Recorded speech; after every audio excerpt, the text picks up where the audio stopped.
السلام عليكم ورحمة الله تعالى وبركاته. اليوم سنتعرف على طريقة تحضير حلوى التمر بالطريقة المغربية.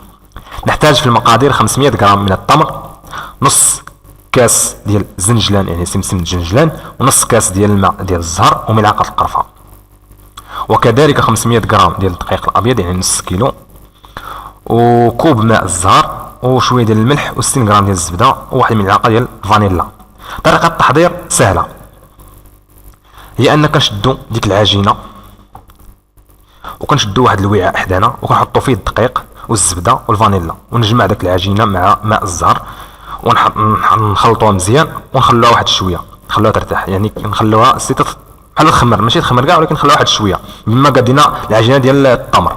من بعد الحشوه ديال التمر ناخذ كذلك وعاء ونعمل العجين التمر وملعقه القرفه وملعقه ديال الزبده وملعقتين من ماء الزهر، نخلط ديك العجينه مزيان مع كل المكونات، وبعدين ناخذ العجينه اللي دلكنا مزيان من بعد ما دلكناها مزيان ونسرحوها في على طابله ولا اي حاجه باش تكون ديك العجينه تكون رقيقه.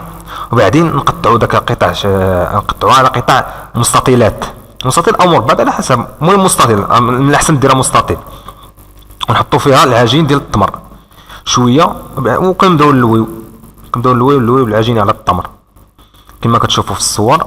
المرحله الاولى كما كتشوفوا، المرحله الاولى، المرحله الثانيه، المرحله الثالثه هي انك ملي كتلوي داك التمر، ملي كتلوي ديك العجينه كتشد واحد الموس او اي حاجه وكدير واحد الشريطات حتى كتبقى غادي بحال سميتو واحد الحلوى كيقولها الكعك، كيديروها المغاربه، راه يكونوا عارفينها، كيشرحوها بحال هكا، كديروا نفس الطريقه.